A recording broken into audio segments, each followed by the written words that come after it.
자, 오늘은 3강 성령 충만함을 받으라. 교재를 좀 봅시다. 성령 충만함을 받으라. 10페이지입니다. 왼쪽입니다.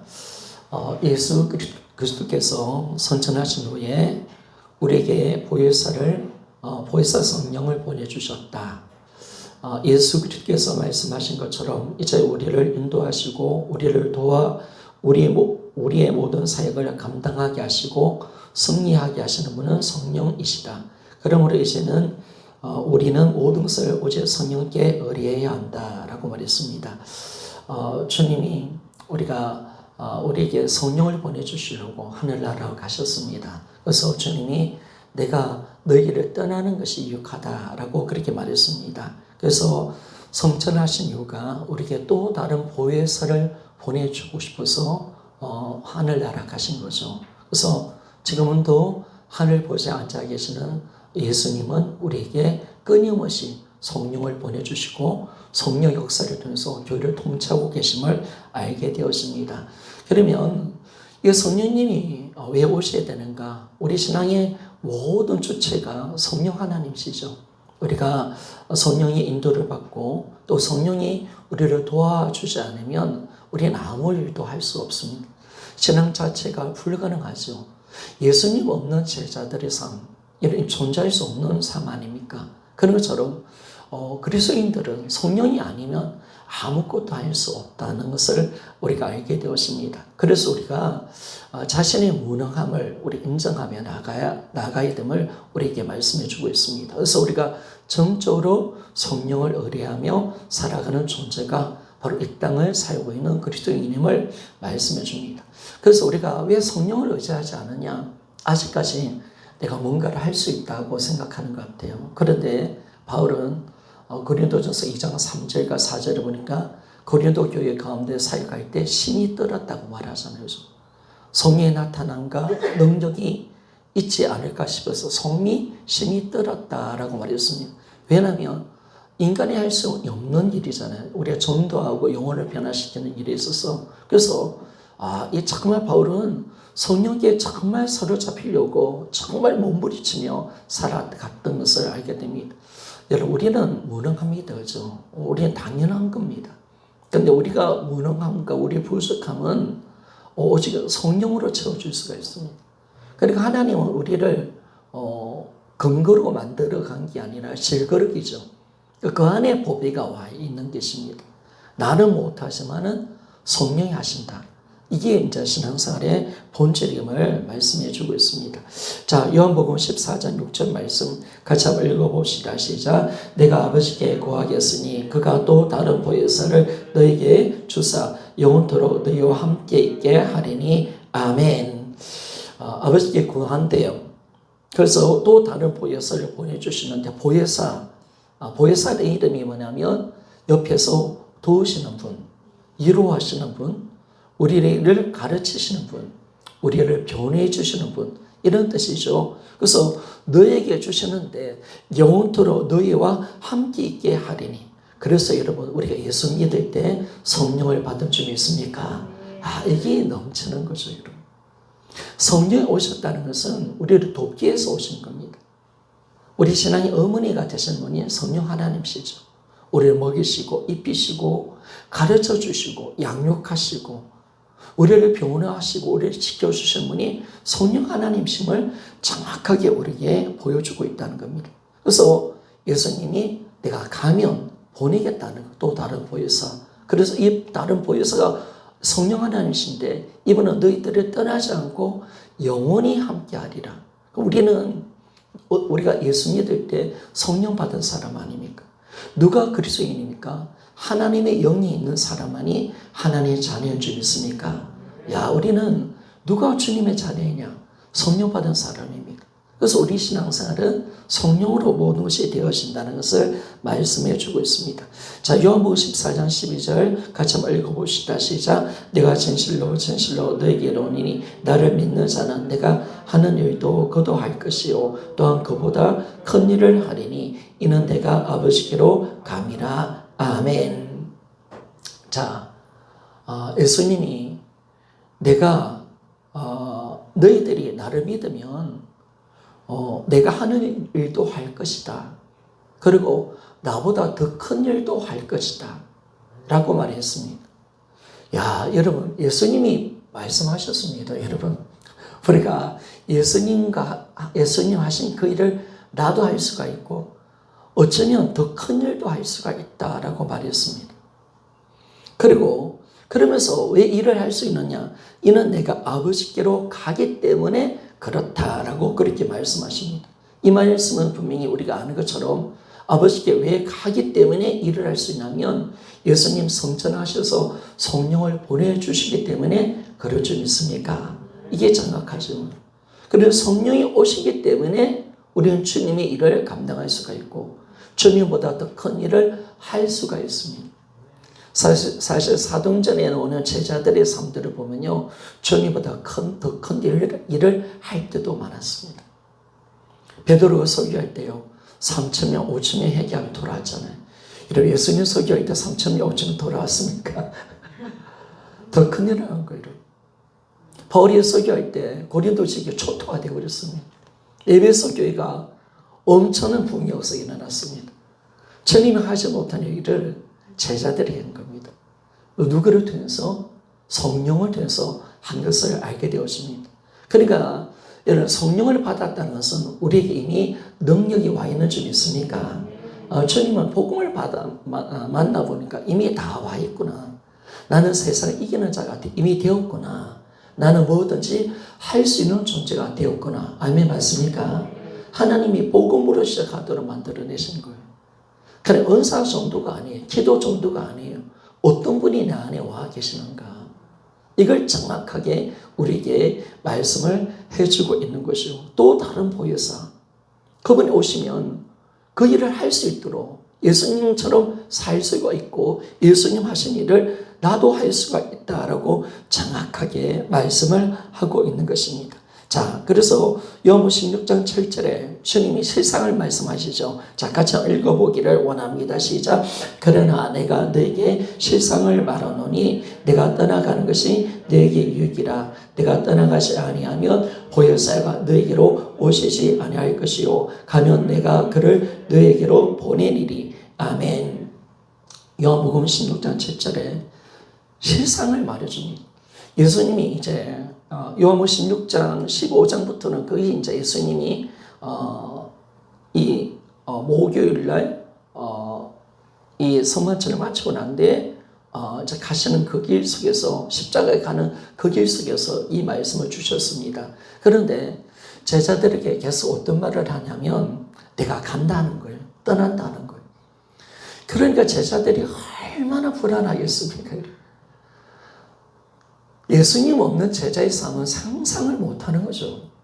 모든 것이 예수님 때문에 했고 예수님 때문에 그들이 존재했습니다. 그들의 믿음은 예수님 자체였는데 이 예수님이 떠난다니까 제자들이 얼마나 두렵겠습니까? 그런데 주님이 어떻게 말씀하시면 실상을 말해줄게. 내가 떠나는 것이 너에게 더 유익이 될 것이다 라고 말씀합니다. 왜냐하면 내가 떠나가지 아니하면 보혜사가 너희에게로 오시지 않기 때문에 내가 가면 그를 보내리라. 너희들에게 보내리라 라고 말씀을 하는 줄 믿습니까? 예수님이 이 땅에 죽으시고 부활하셔서 하늘 보좌에 성천하신 이유는 바로 성령을 보내기 위한 것인 줄 믿습니까? 이게 놀라운 거죠. 또 다른 보혜사를 우리 각자에게 보낸다는 거예요. 이제는 제자들만 있는 보혜사가 아니죠. 예수님은 제자들의 보혜사였지만 다른 사람의 보혜사가 될 수 없잖아요. 왜? 공간적으로 신체를 갖고 육의 몸으로 계셨기 때문에 그런 분이셨잖아요. 이제 성령은 누구에게도 올 수가 있는 놀라운 보혜사가 되도록 주님이 만들어내신 거죠. 그래서 이 보혜사 성령님을 붓겠다라고 그렇게 말씀을 하고 계십니다. 그래서 떠나가는 것이 너에게 유익이다. 그러니까 제자들은 이제 이 예수님이 이 말씀을 나중에 어떻게 이해를 했냐면 예수님이 이 말씀한 것은 멤버 교체입니다. 체인지입니다. 제자들이 예수님과 함께 했던 것처럼 성령이 오셨다는 이 사실 하나가 뭐냐면 똑같이 바로 이 예수님 그리스도의 임재를 누릴 수 있도록 그대로 만들어주기 때문에 그들은 성령이 바로 내 안에 오신 예수님으로 본 겁니다. 영으로 오신 예수님을 본 거죠. 그리고 그들의 진영은 절대로 흔들리지 않고 더 온전한 믿음으로 들어간 것을 우리가 알 수가 있습니다. 그래서 우리는 이제 성령 시대가 되었습니다. 주님이 이 땅에 십자가 죽고 부활하셔서 하늘 보좌에 앉아 계실 때 이제 성령을 붓기 시작하십니다. 말세 시대 때 요엘서 말씀이 이루어졌던 것처럼 누구든지 남자 여자 어떤 종이든지 예수 그리스도를 이름을 부르는 자에게 성령을 보여주셔서 이제 성령의 그 역사가 임하여서 성령의 도우심으로 모든 신앙생활을 감당할 수 있는 새로운 시대를 하나님이 열어놓으신 것을 우리가 보게 되었습니다. 그래서 이제 성령이 왔기 때문에 우리가 뭐든지 할 수 있는 존재가 된 줄 믿습니다. 자, 그러면 1번 성령은 누구신가? 라고 그렇게 말씀합니다. 성령님은 누구신지 이해하기 위해서는 삼위일체를 정확하게 알아야 한다. 성령님이 이 삼위일체의 하나님 중에 한 분이시다라고 말했습니다. 우리 이 그림을 자주 봤지, 그죠? 성부, 성자, 성령, 중간에 하나님. 성부는 성자가 아니고 성령이 아니지만은 그러나 하나님이시고, 성자는 성부가 아니고 성령도 아니시지만은 하나님이시고, 성령은 성부가 아니고 성자가 아니시지만은 하나님이시다. 이게 삼위일체예요. 그래서 제가 읽겠습니다. 삼위일체라는 것은 삼위일체 교리가 체계하는 주 325년 니케아 공회에 거쳐서 주 381년에 콘스탄티노플 공회에서 이루어졌다라고 말했습니다. 자, 오른쪽 페이지 읽어보겠습니다. 네모 안에 삼위일체는 성부, 성자, 성령, 하나님이 각각 독립된 위격으로 존재한다. 다른 존재로 존재하는, 각자 다른 존재로 존재한다는 겁니다. 따라서 성부는 결코 성자가 될 수가 없죠. 성령이 아니고요. 성자는 결코 성부나 성령이 아닙니다. 따로 존재하시는 분입니다. 성령은 결코 성부나 성자가 아니나 삼위 하나님의 본질을 갖고 본질적으로 다른 이보다 못하거나 낫거나 하지 않는 하나이시라는 것을 말씀해 주고 있습니다. 여러분, 그러니까 이거죠. 성부는 분명히 성부, 성자, 성령이 따로 존재하십니다. 다른 분이십니다. 그래서 성부는 성자가 아니십니다. 성령도 아니십니다. 그러나 하나님이신 줄 믿습니까? 그리고 성자도 따로 존재하기 때문에 성부가 아닙니다. 그리고 성령도 아니십니다. 그런데 하나님이십니다. 그리고 성령도 분명히 따로 존재이시기 때문에 성부가 아니시고 성자도 아니신데 그분도 하나님이십니다. 놀라운 거죠, 여러분. 성부, 성자, 성령이 다 따로 존재하시지만은 같은 하나님이신 줄 믿습니까? 본질이 하나다. 이게 놀라운 거죠. 이게 삼위일체 교리라는 것을 우리에게 말씀해 줍니다. 바로 성부도 하나님이시고 성자도 하나님이시고 성령도 하나님이십니다. 본질은 동일하십니다. 동일하신 한 하나님이심을 말씀해 주고 있죠. 그래서 삼위가 있는데 한 본질이 하나다. 그것이 바로 삼위일체 교리입니다. 그래서 이 본질이 하나이기 때문에 어떤 분은 대단하고 어떤 분은 낮다. 그게 아닙니다.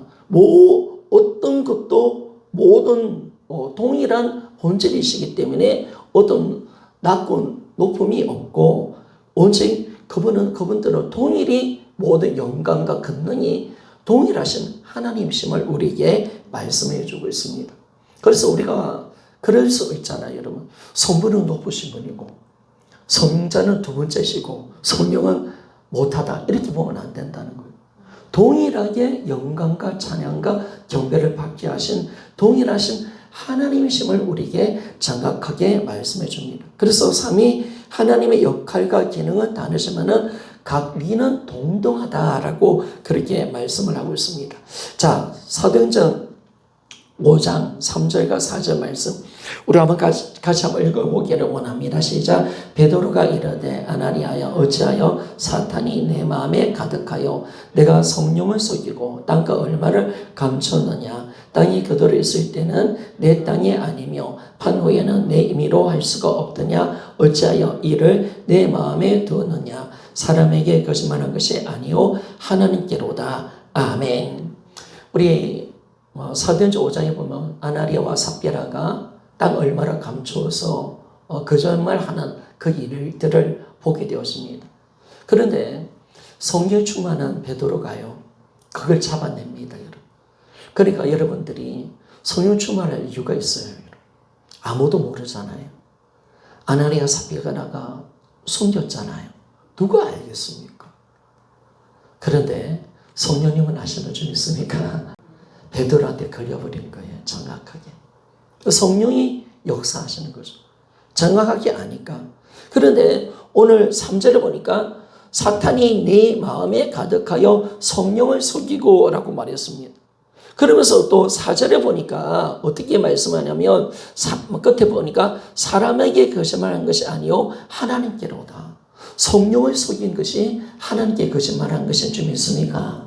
이런 성령님은 하나님이신 줄 믿습니까? 이게 정확해지는 거죠. 따라합시다. 성령 하나님은 하나님이십니다.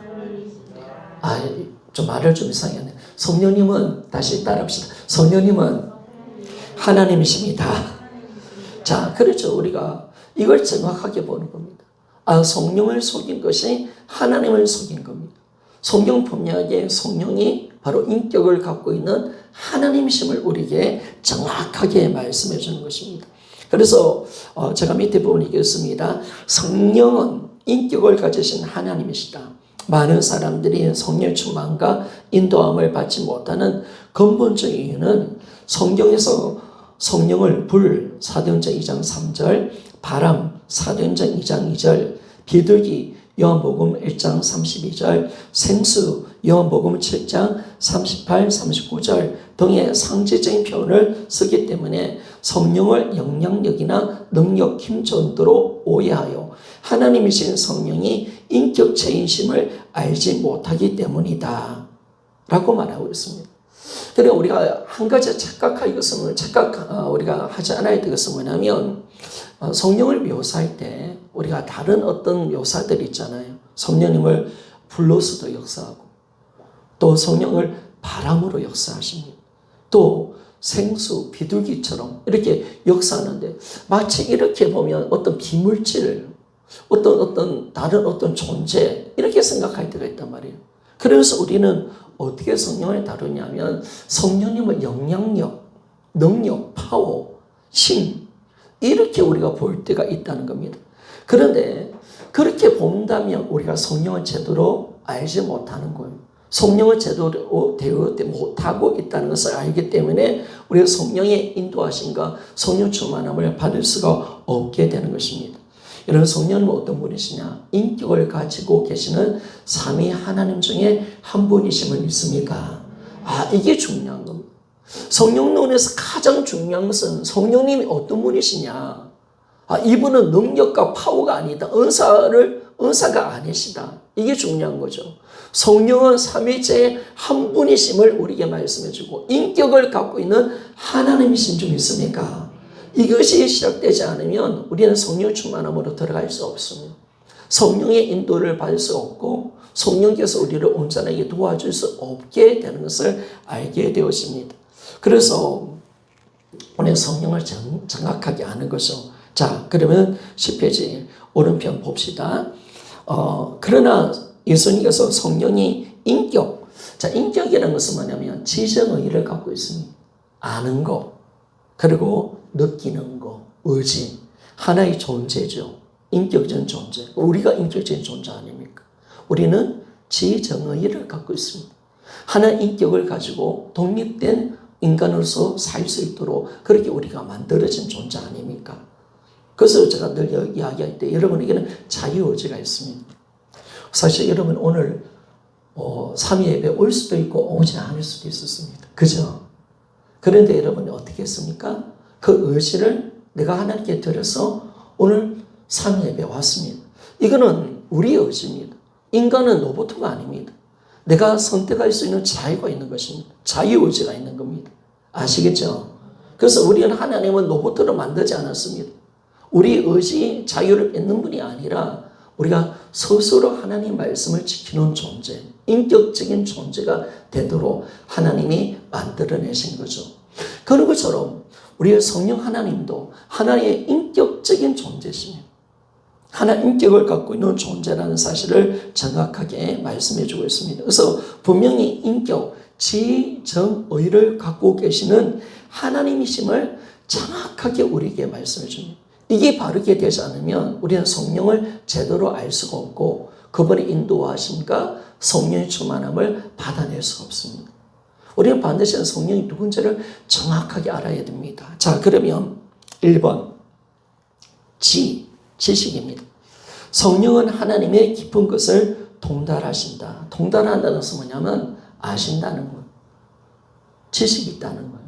아는 것이 있다는 것. 자, 고린도전서 2장 10절에서 11절 말씀입니다. 같이 한번 읽어봅시다. 시작. 오직 하나님이 성령으로 이것을 우리에게 보이셨으니 성령은 모든 것 곧 하나님의 깊은 것까지라도 통달하시느니라. 사람의 일을 사람 속에 있는 영 외에 누가 알리요? 이와 같이 하나님의 일도 하나님 영 외에는 아무도 알지 못하느니라. 아멘. 성령님은 하나님의 깊은 것까지라도 통달하신다. 아시는 분이라는 겁니다. 그래서 성령님은 하나님의 모든 것을 아시는 분이십니다. 다 알고 있는 겁니다. 그래서 이 하나님을 알고 있는 이 지식을 공개하시는 분이 누구시냐면 성령 하나님이십니다. 여러분들이 하나님을 알고 싶다면 성령의 도우심을 반드시 받아야 합니다. 그분이 우리를 가르쳐 주십니다.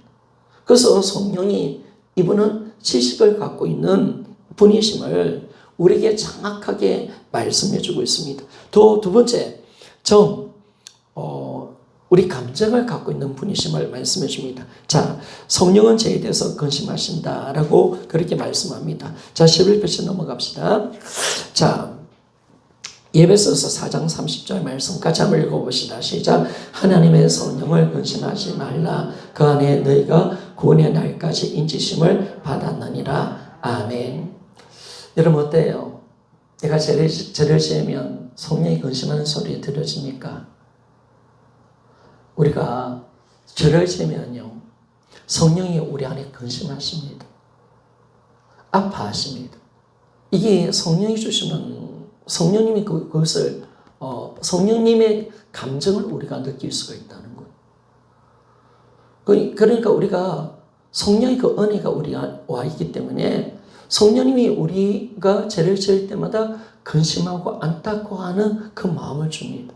그런데 왜 어느 때, 그런 때 우리가 왜 성령 근심을 잘 못 느끼느냐? 우리 죄가 너무 많이 쌓여서 그런 거예요. 영적으로 무감각해서 그런 거예요. 영적으로 민감하면요, 성령의 눈물을 우리가 알게 돼요.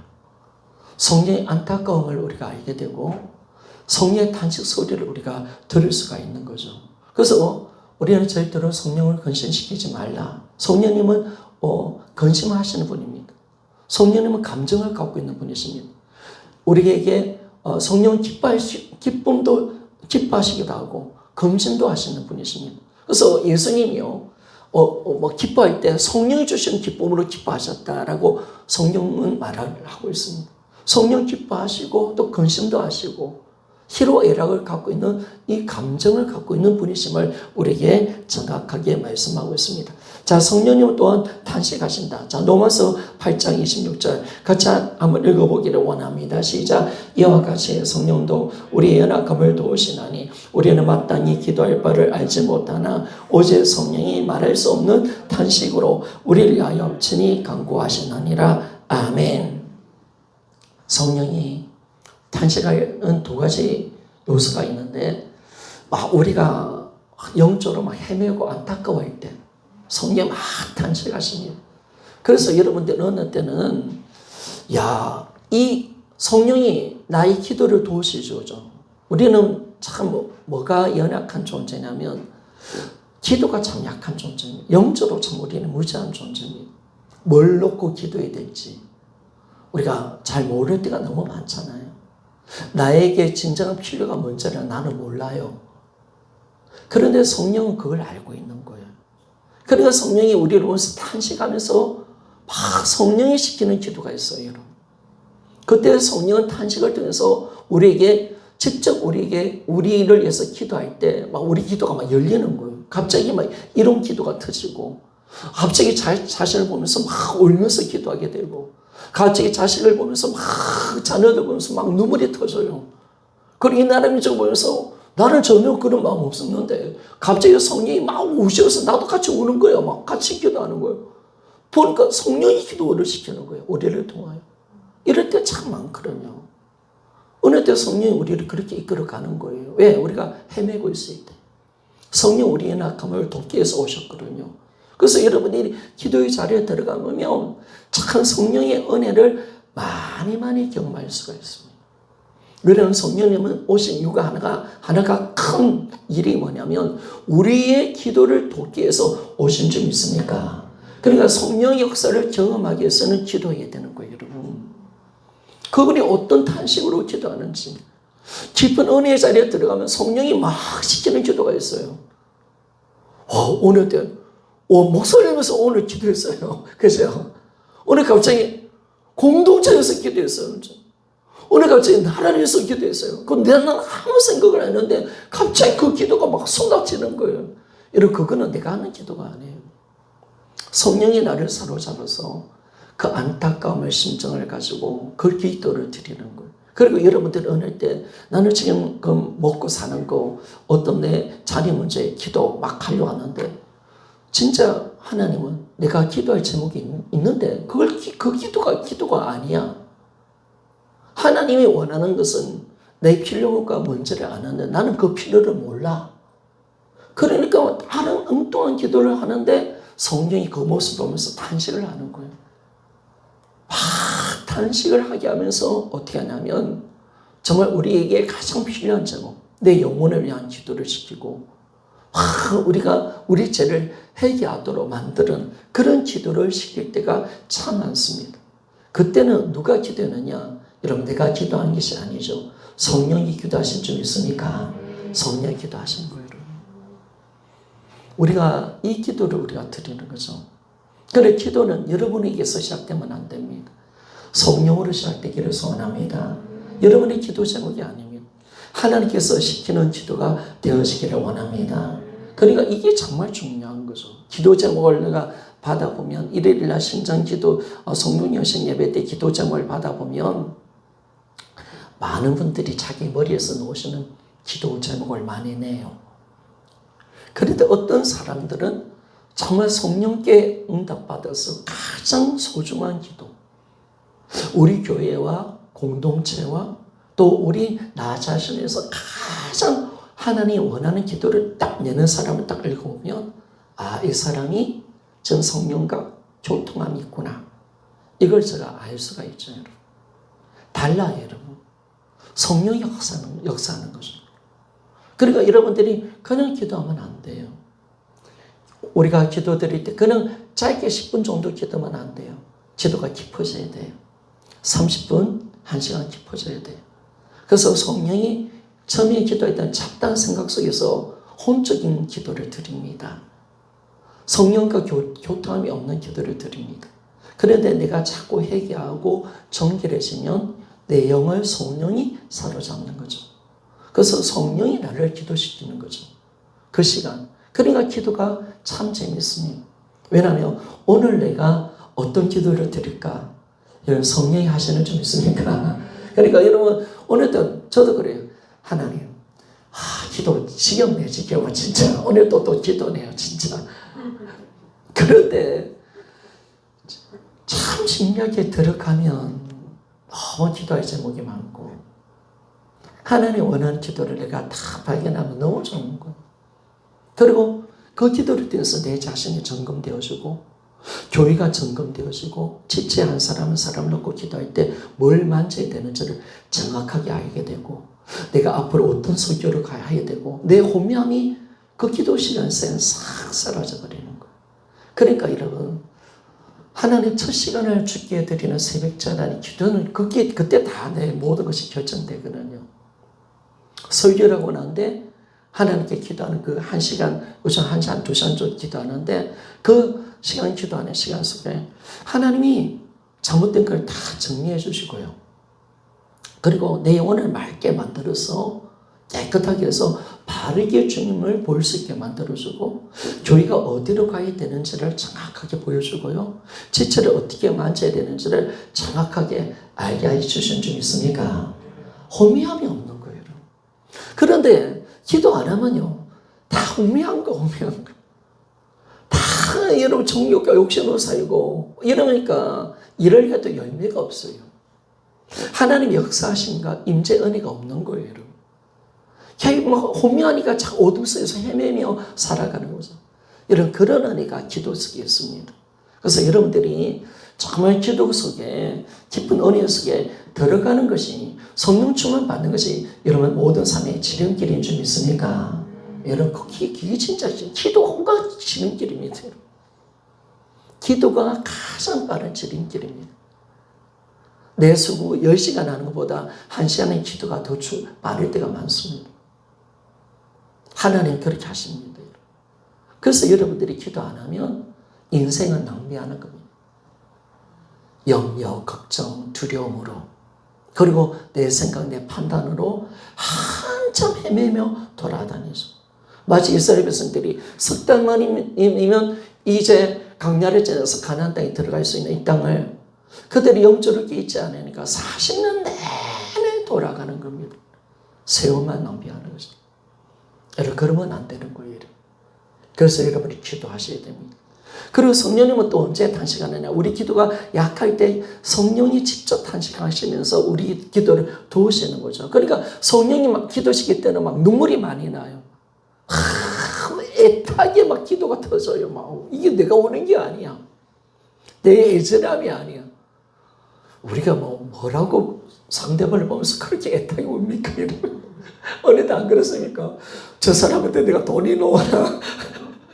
그죠? 밥이나 안 그런 사주나? 그런데 저 사람 영혼들 보면 막 불쌍해서 막 우는 거예요. 막. 안 그래요, 여러분? 아니, 나는 저 사람하고 지금 우리 물론 우리 연합도 있으니까, 아니, 우리가 복음을 하나 해서 그런 은혜가 있지만 사실 인간적으로 보면, 아니, 저 사람하고 피가 섞였나? 밥을 그 사람에서 기도한다고 내가 밥을 한 그릇 얻어먹는 것도 아닌데, 그렇게 성령이 저 영혼을 붙들고 기도시키는 거죠, 여러분. 그게 은혜거든요, 여러분. 그게 은혜. 그 은혜를 받은 자는 지철에서 그렇게 눈물로 기도드리는데 그게 내가 하는 게 아니에요. 성령이 주님 마음을 주셔서 그 영혼에서 기도하게 하는 줄 믿습니까? 이게 성령이 하시는 그렇게 울 수도 없죠, 여러분. 내 자녀보다 더 크게 운다니까, 여러분. 내 부모보다. 막 그런 단식으로 기도가 터지고요. 애달픔이 일어나고 그 마음은 내가 가질 수 있는 마음은 아닙니다. 성령이 단식으로 통해서 일어나는 겁니다. 그리고 성령이 또 언제 단식하시느냐. 우리가 죄를 지을 때 성령의 단식 소리를 들어야 됩니다. 그러니까 여러분들이 많이 회개하셔야 돼요. 왜냐하면 성령의 단식 소리가 끊어졌다는 것은 성령 지금 우리 안에 근심하시고 우리가 하나님 원하는 대로 살지 않으면 근심하셔요. 그리고 죄를 지을 때마다 정말 탄식하면서 막 우셔요. 그런데 왜 모를까? 너무 영적으로 무감각하고 죽어 있어서 그런 거예요. 죽어 있는 거예요. 제가 제 악으로 가득 차 있다 보니까 이 감각이 사라진 거예요. 성령의 그 음성을 들을 수 있는 감각이 없어지는 거예요. 그런 상당히 지금 심각한 상태에 있는 거예요. 그 사람은 영에 속한 사람이 아니라 육신에 속한 사람이에요. 그 정도까지 들어가면 안 돼요. 심각한 상태예요. 우리는 최소한 성령이 내가 죄를 지을 때마다 얼마나 아파하시는가. 안타까워하시는 그 성령의 음성을 들을 수 있을 만큼 어느 때는 내가 딱 어디를 갈 때 성령은 너 하지 마.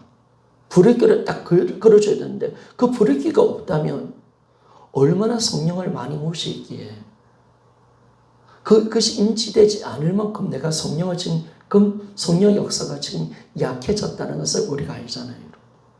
우리는 절대 성령을 소멸시키지 않기를 소원합니다. 성령이 소멸되어지는 거예요. 죄 때문에. 그러면 이제 여러분 성령이 소멸지고 성 영향력이 사라지면 어떻게 되는지 아십니까? 다 망하는 겁니다. 죄를 지어도 성 역사가 없고 더 이상 브레이크가 없다. 여러분 벤츠가 막 고바울을 지나서 내리막길로 간대리 가는데 브레이크가 없다. 어떻게 될까요? 차에 브레이크 고장났다. 끝나는 거죠, 여러분. 굉장히 무서운 상태입니다. 그 상태가. 성령의 제동이 없고 책망이 없고 성령의 단시 소리가 들리지 않을 정도로 내가 이 정말 성령과 관계가 끊어지고 소멸되어 있다. 굉장한 위험한 상태죠. 그의 마귀가 입을 벌리고 그 영혼을 삼키려고 일복 직전 가운데 있고 하나님 떠나기 이 직전 가운데 우리가 있는 거예요. 성령의 간섭 없이는 우리는 성령을 떠나 우리 육신의 사람이 되어버리고 바로 노아처럼 홍수시대의 사람들처럼 하나님 영이 떠나니까 완전히 육신의 사람이 돼서 하나님의 심판을 받았잖아요. 여러분. 그러니까 굉장히 무서운 겁니다. 영의 사람은 그걸 알아요. 그래서 여러분들이 정말 성령의 제동이 있어야 돼요.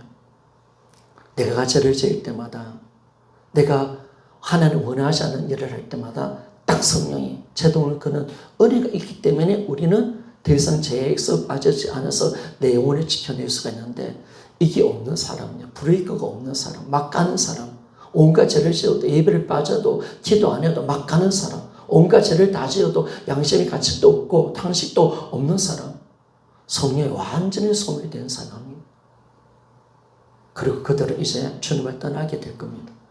굉장히 위험한 상태죠. 그래서 우리가 영적으로 깨어 있어야 되는 얼만큼 최소한 성령의 제동이 있을 만큼 성령의 탄식 소리를 들을 만큼 우리가 있어야 되는데 거기에 무너지면 우리는 막 갑니다. 진짜 막 갑니다. 이제 우리는 망하는 자가 되는 겁니다. 절대로 그래서는 안 됩니다. 그래서 항상 우리는 뭐냐면 성령님 성령을 뒤지켜 성령을 소멸시키면 안 됩니다. 나는 성령이 나를 지배하고 성령의 감화와 감동이 충만해지기를 소원합니다. 아멘이죠. 그것만이 나를 살리는 길입니다. 그거 성령이 떠나면 난 죽습니다. 딱 마귀밥, 완전히 마귀밥이 되는 겁니다. 온갖 죄악의 덩어리로 들어가는 겁니다. 성령이 나를 지켜주니까 내가 더 이상 한계선에서 벗어나서 우리가 다시 주님께로 돌이키며 나갈 수 있는데 이거 딱 끊어지면 주님이 뭐 더러운 거 보고 음란한 거 보고 온갖 죄 딱 끊어서 너 하지 마. 너 계속 그러면 소멸이 돼. 너 그러면 너 끝나는 거야. 굉장히 무서운 거죠, 여러분. 그러니까 우리가 주님의 성령을 근신시키면 안 됩니다. 우리는 성령님께 정말 어느 때는 벌벌 기게 됩니다. 그분이 내 생명이거든요. 그분이 이제 너 더 이상 너와 못하겠다 떠나는 순간 이런 구원도 끝나는 겁니다. 이제 우리는 무한한 제약으로 들어가는 겁니다. 그러면 큰일 나는 거죠, 여러분. 굉장히 무서운 거죠. 그래서 우리는 항상 성령의 탄식 소리를 죄를 지을 때마다 여러분 들으시기를 소원합니다. 죄를 지을 때마다 말씀을 들을 때마다 성령의 탄식 소리가 들려서 내 죄가 보이고 기도할 때마다 내 죄가 보여서 성령의 그 탄식 소리를 듣고 내가 눈물로 울며 하나님께 회개하는 것이 내가 사는 길인 줄 믿습니까? 여러분 이게 사는 길입니다. 반드시 이것이 있어야 합니다. 그러니까 여러분들이 뭐 감각이 없고 뭐 각책이 없다.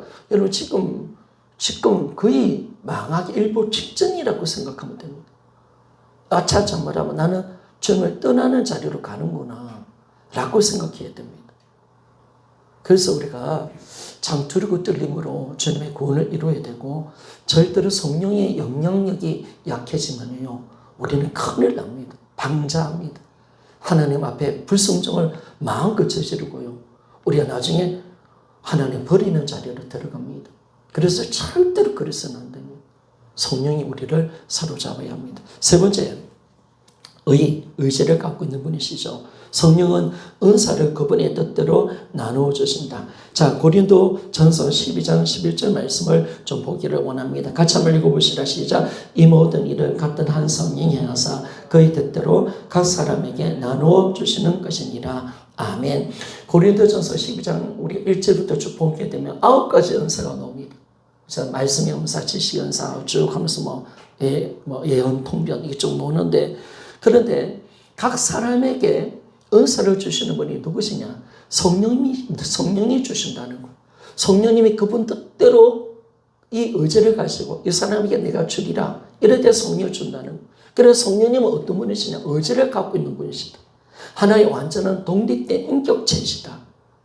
이런 한 존재이심을 우리에게 정확하게 말씀을 해주고 있습니다. 그래서 성령은 어떤 분이시냐? 삼위 하나님이신데 인격을 갖고 있는 바로 성령 하나님이심을 우리가 바르게 믿어야 합니다. 자, 두 번째, 성령님의 사역 조금 하다가 마칠게요. 30분까지 하고 그렇게 마치겠습니다. 자, 성령님의 사역. 예수 그리스도께서 이 땅에 오셔서 성부 하나님을 전가하시고 영화롭게 하셨듯이 예수님께서 성천하신 후에 이 땅에 오신 성령님은 예수 그리스도를 전거하시고 영화롭게 하신다. 그러므로 성령 역사는 예수 그리스도를 드러나게 한다. 이것은 참된 성령 역사를 분별하는 기준이 된다라고 말했습니다. 제가 좀 그려볼게요. 여러분, 우리 예수님이 이 땅에 오셔서 누구를 전가하고 누구를 영화롭게 했습니까? 하나님 아버지를 전가하시고 그리고 그분을 영화롭게 했습니다. 그죠? 이게 예수님 하신 일입니다. 예수님은 하나님을 전가했습니다. 아버지를 전가했고 그리고 아버지를 영화롭게 하시는 분이 그분이셨습니다. 그러면 성령님은 어떤 분이냐? 성령님은 바로 예수님 역할을 하신, 이 땅에 오신 성령님은 예수님을 전가하고 예수님을 영화롭게 하시는 분이 바로 성령 하나님이십니다. 성령님은 자신을 드러내지 않습니다. 성령님은 오직 예수를 전가하고 예수님을 높이는 사역을 하시는 분이 성령 하나님이신 줄 믿습니까? 성령은 절대 따로 일하지 않습니다. 바로 예수님과 연합되어 있습니다. 그분의 말씀을 전가하고 나타나고 그분을 알게 가르쳐주고 그리고 오직 성령님은 예수 그리스도를 드러내고 예수 그리스도의 영광을 돌리는 그 놀라운 일들을 하시는 분이 성령의 사역임을 말씀해 줍니다. 그래서 성령의 사역의 가장 중요한 것은 뭐냐면 바로 예수님을 드러내게 하신다. 예수님을 드러내죠. 예수님을 드러내게 하신다. 라는 것을 말씀해요. 그러니까 여러분 참된 성령의 역사는 뭐냐면 블루가 아닙니다. 블루. 성령 하라고 맞추는 것은 성령 역사가 아닙니다. 성령은 누구를 드러내야 된다고요? 반드시 예수를 드러내는 줄 믿습니까? 이것이 바로 참된 성령의 역사의 기준이 됩니다. 많은 성령 역사가 있습니다. 성령의 운동이 있대요. 그런데 예수님과 상관없는 성령 역사가 일어난다. 우리는 그걸 거부해야 합니다. 은사 하다가 마치는 성령 역사는 거부해야 됩니다. 빈야드 같은 거 거부해야 됩니다. 아닙니다. 이런 성령은 오직 예수를 드러내는 주님이 드러나느냐 이게 진짜 성령 역사죠. 그러니까 성령이 오셔서 예수님을 전가하고 예수님을 영화롭게 하는 사역을 반드시 한다는 것을 알게 되었습니다. 그리고 예수님이 성령님을 소개시킬 때 성령님은 이렇게 일을 할 거다 다 말씀해 주셨습니다. 그러니까 여러분 성령님은 자기 마음대로 일을 하지 않습니다. 예수님이 약속하신 말씀대로 일하시는 줄 믿습니까? 예수님이 성령은 이런 분이야. 예수님은 성령 이렇게 일을 할 거야. 그 테두리 안에서 성령은 일을 하신다는 거. 테두리 안에서. 그래서 성령의 역사를 정의하신 분이 예수님이십니다. 그런데 그 예수님이 성령을 어떻게 전거했냐면 성령이 오시면 나를 전거할 거다. 너희들이 나를 알 거다. 그리고 그분은 나를 영화롭게 할 거다. 성령이 오시면 이걸 말씀해 주는 거죠. 자, 우리가 요한복음 찾아봅시다. 요한복음 봅시다. 요한복음 16장 14절 말씀 우리 한번 같이 한번 읽어보기를 원합니다. 시작. 그가 내 영광을 나타내니 내 것을 가지고 너에게 알리시겠습니다. 아멘. 성령님은 바로 주님의 영광을 드러내고요. 예수님의 것을 가지고 예수님의 것을 가고 있는 것을 가지고 또 예수님 이루는 복음을 드러내고 알려서 바로 예수님께 영광을 돌리시는 분이 성령 하나님이심을 말씀해 줍니다. 성령의 사이가 그겁니다. 그러니까 여러분들 절대 불러 가면 안 돼요. 다 아시겠죠? 불러 가면 안 돼요. 우리 신비주의가 아닙니다, 여러분. 이단 종교에도 불교에도 또 힌두교 이런 신비 종교에도 보면 신비로운 체험들이 많습니다. 그쪽에도 이해하는 방언도 한대요. 능력도 있습니다. 그런데 우리는 그걸 주장하는 게 아니죠. 성령이 어떤 일을 하시냐? 성령님은 오직 예수 그리스도를 드러내시고 그분께 영광 돌려드리고 그분의 말씀을 통해서 우리에게 자신이 누군지를 예수님이 누군지를 알리시는 분이 바로 성령 하나님이심을 말씀해 줍니다. 그래서 성령님이 오시면 바로 예수가 누구인지 그리고 그분이 어떤 일을 하셨는지 그분의 말씀을 가르쳐주고 바로 예수님을 드러내게 하셔서 그분께 영광 돌리게 하시는 분이 성령 하나님이신 줄 믿습니까? 이게요 정확해지는 거예요. 그래 복음을 모르니까 이 성령 사역이 따로 예수님과 따로 떨어져 있었던 거예요. 지금 한국교회 성령 역사가 왜 잘못됐느냐? 복음과 연결이 안 되는 거예요. 예수님 따로 성령 사역이 따르고요. 그러나 초대교회는 안 그랬단 말이에요. 초대교회 모든 성령 사역은 복음과 연결이 될 줄 믿습니까? 복음과 연결이 되는 거예요. 복음과 연결이 안 되고 예수님과 연결이 되지 않은 성령 사역은 우리는 거부할 수밖에 없다는 거예요. 왜? 예수님이 성령을 보내줄 때 바로 이 두 가지를 할 거다. 딱 정확하게 말씀하셨거든요. 그리고 진짜 성령이 오셔서 하셨던 일이 뭐냐면 바로 예수를 드러내고 복음을 전가하고 복음을 우리가 경험하도록 만들어낸 줄 믿습니까? 여러분 성령님은 예수님이 말한 거 예수님이 이뤄놓은 거 외에는 말을 안 합니다. 일을 하지 않습니다. 아멘 맞습니까? 그렇죠. 예수님이 이뤄놓은 거 외에 자신이 직접 하지 않았단 말이에요. 자신이 일을 하지 않아요. 예수님 말한 거 외에 다른 자신이 예수님 이 말 했는데 성령은 다른 말 그러지 않았단 말이에요.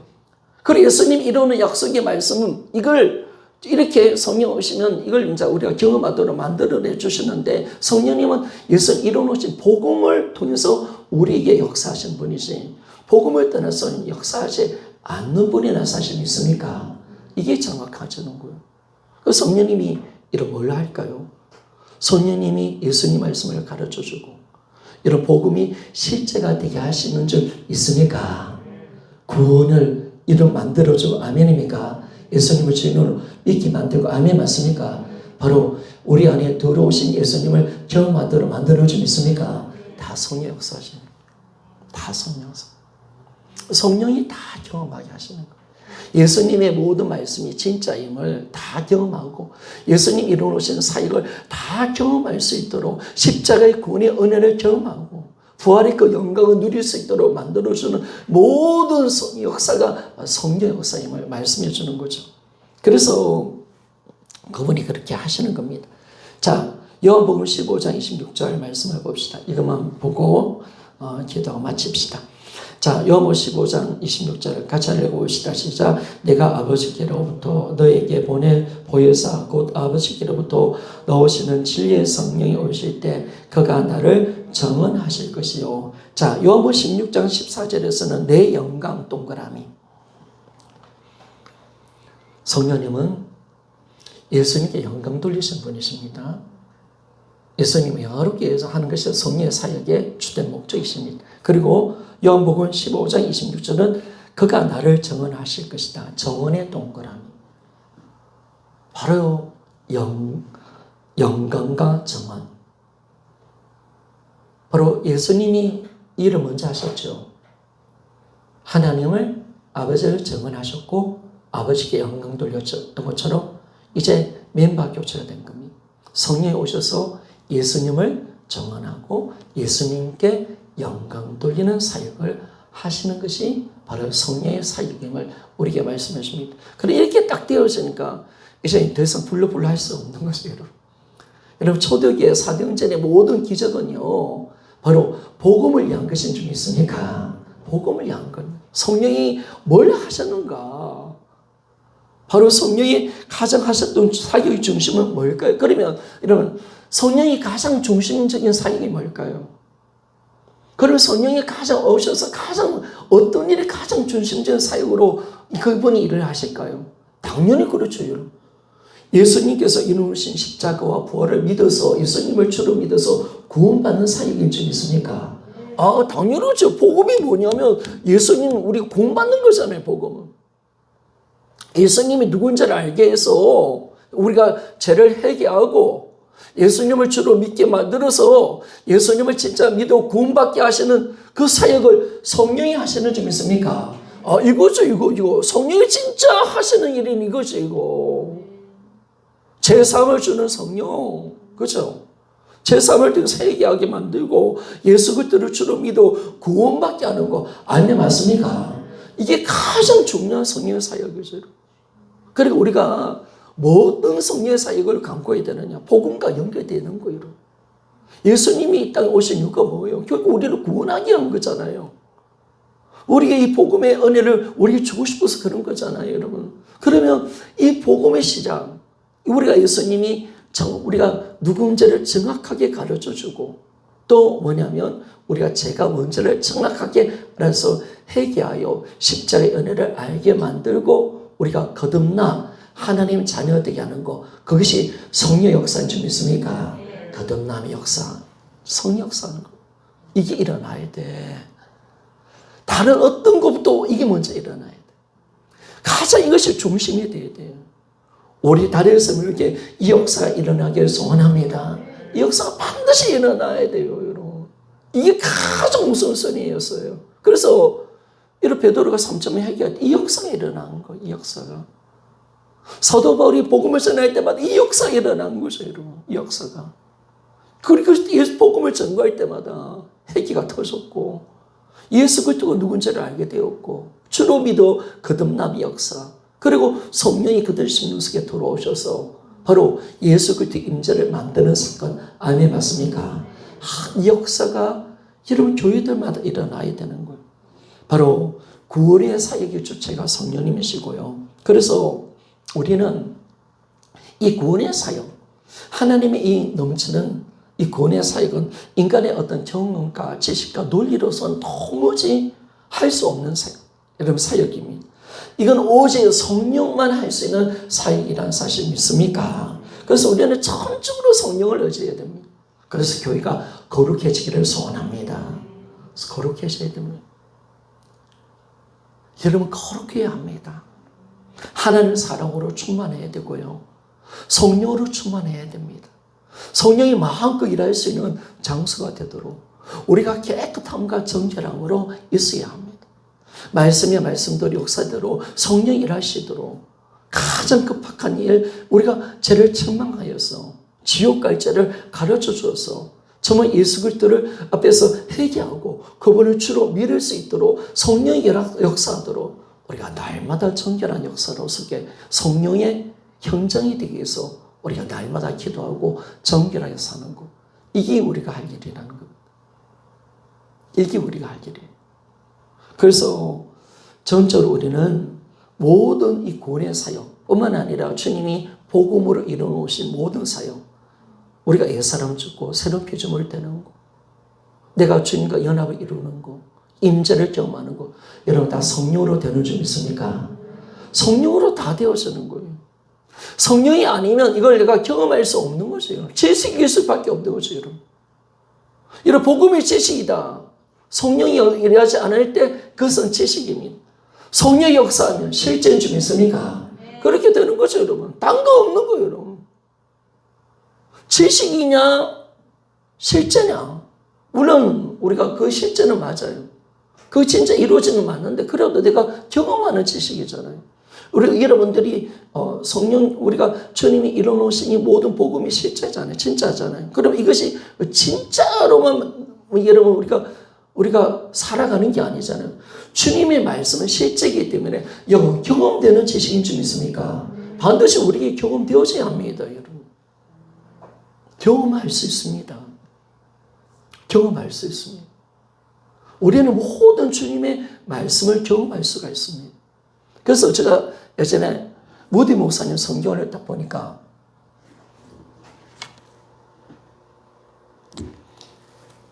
이런 글자가 있다는 T.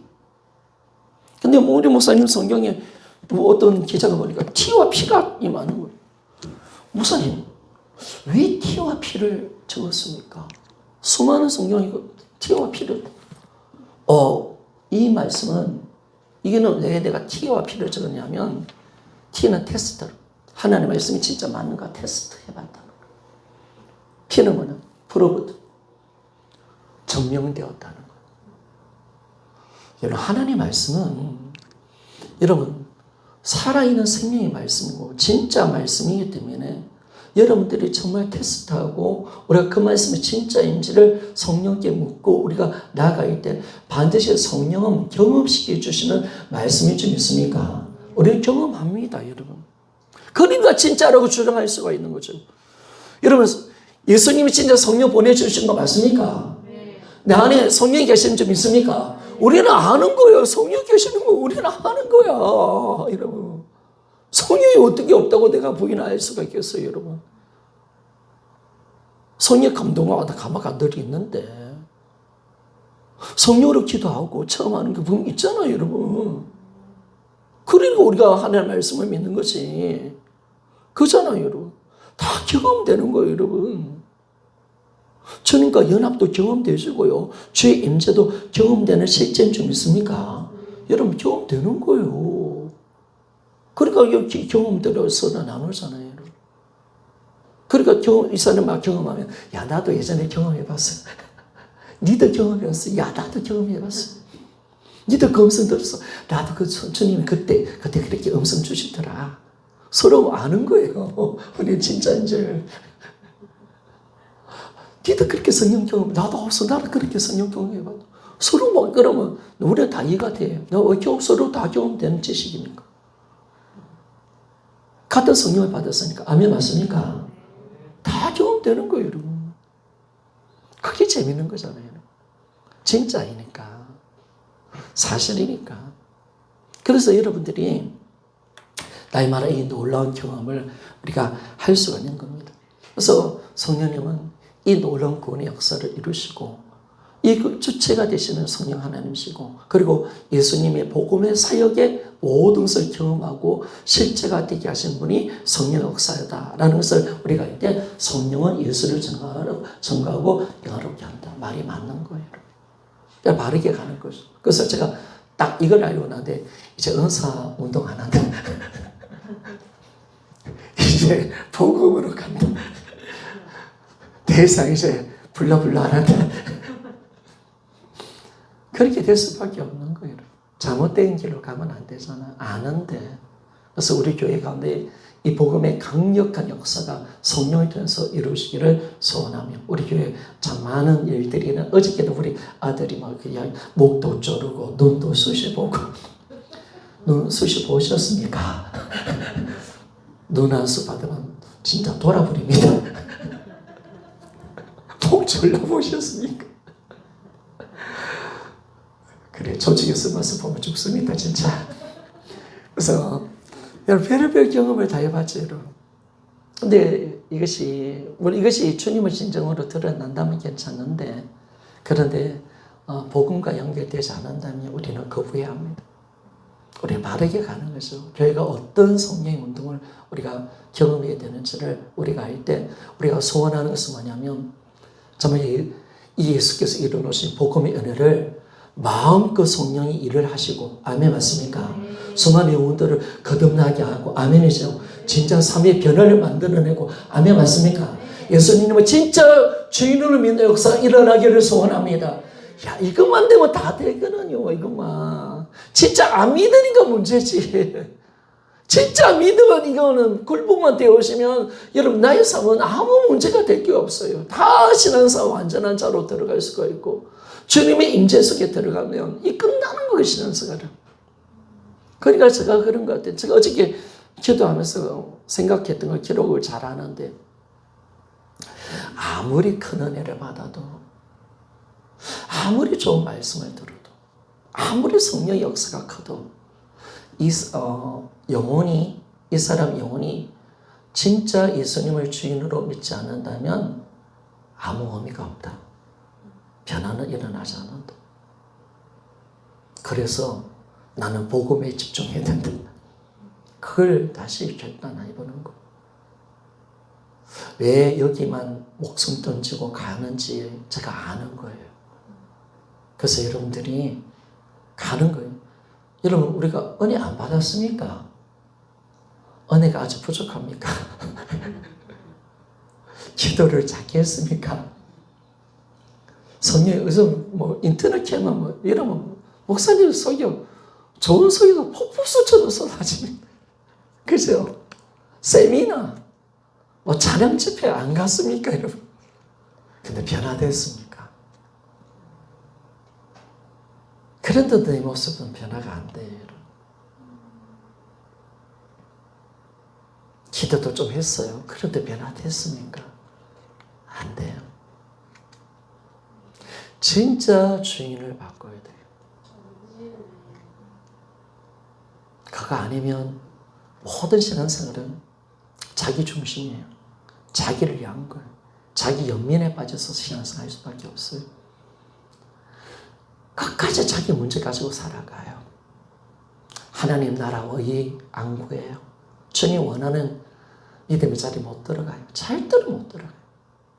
다 이기적인 기도 응답. 문제 있으니까 하나님 붙들고 그런 신앙이지. 진짜 주님 원하는 신앙의 자리는 절대로 못 들어갑니다. 제가 아무리 연구를 해도 그래요. 그렇구나. 그래서 우리는 부활을 통해서 정확하게 예수님의 주되심으로 들어가야 되는구나. 될 때까지 정말 들어가야 돼요. 그래서 우리가 집중하는 겁니다. 그래서 정말 우리 교회 가운데 성령의 역사를 통해서 모든 자들이 죄를 회개하고 예수님 부활하신 주님을 정확히 만나서 굴복되어서 예수님을 주인으로 믿는 놀라운 변화 역사가 일어나기를 소원합니다. 위대한 역사. 초대교회 성도들은 이 변화를 경험하고 신앙생활한 거예요. 그러니까 운전하시는 그들도 넘어졌어요. 부족해요. 그들과 우리가 다르다 생각하면 안 돼. 그들은 특별한 신앙이다. 그렇게 생각하면 안 돼요. 특별한 능력이 있었다. 아니요. 똑같아요. 그런데 그들은 왜 그래도 나름대로 넘어짐도 있었고 어느 사람들 배교하는 사람도 있었고 세상을 타협하는 사람도 분명히 있었습니다. 그런데도 믿음을 지키는 사람, 순수한 신앙을 지키는 사람, 끝까지 믿음을 가지고 죽음을 이겨갔는가? 여러분 그들이 거듭났기 때문에 예수님을 진짜 주인으로 믿는 자이기 때문에 그 신앙으로 들어간 줄 믿습니까? 그 신앙으로 들어갔기 때문에 그렇게 되더라.